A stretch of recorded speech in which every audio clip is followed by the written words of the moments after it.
Let me ask you something. Ask.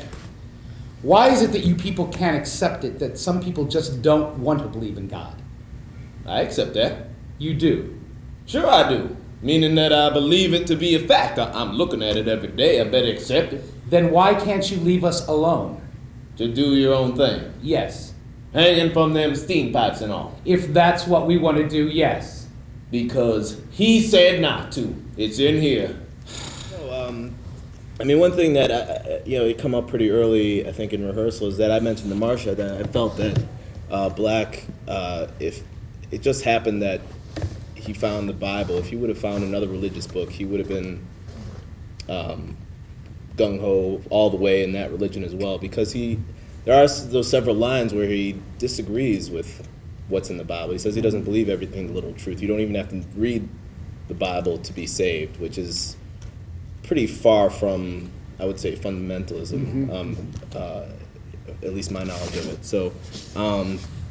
So yeah, I mean, that's one of the things I really try to encompass. I almost said that he's almost Buddhist in his approach to reading the Bible. I guess you just don't want to be happy. Happy? Yeah. Well, what's wrong with happy? Oh, God help us. What? Oh, we done opened a can of worms here. What you got against being happy? Well, it's contrary to the human condition. Well, it's contrary to your condition. I gotta agree with that. Well, we talked a lot about in rehearsal about that nihilistic point of view. One of the lines that he has that's sort of at the core for me is he talks about letting go of is finally where I got to. It took me a long time to get here, and if there's one thing I won't give up, it's giving up, which is sort of the core of it for me. That's what I worked around. If there's one thing I won't give up, it's giving It's up. the option to give up. Happy? This is ridiculous. Like there ain't no such thing. No.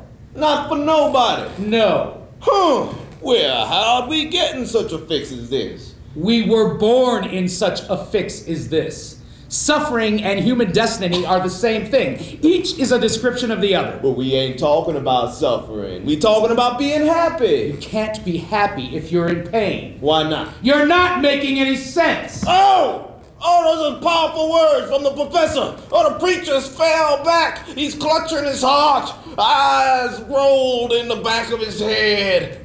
Oh, wait a minute. Wait a minute, folks. He's coming back. I think he's coming back. At the beginning, Black asked, how'd you get yourself in such a fix?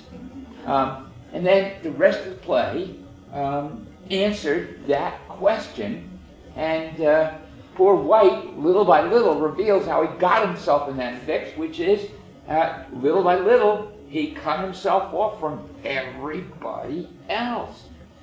He found a way to do without all people. And your whole path, your journey took you to that moment, and that moment of suicide was the rejection of everybody, including yourself, and it just illustrated, you've got to love your neighbor as you love yourself. If you don't love yourself, you're not going to love your neighbor, and there's no place to go.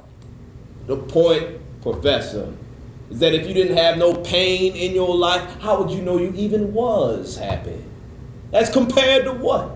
I think that this is what the author wanted to do, was have this dialogue, but to get these two viewpoints into the room at the same time, we don't talk.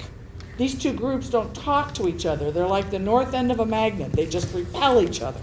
And if it wasn't for the locked door, these two would repel each other. And it took a life or death situation. It took the suicide to make them stay in the room together long enough to open up to each other's ideas. And I think that's the thing I'd like people to walk away of, is seeing these two views coming together without shutting down. Yeah. Because it seems more and more we can't discuss opposing viewpoints without it shutting down right away. And I like the contrivance of being locked in the room so they can't. Yeah. It can't. It has to continue. And we're afraid to, don't you think?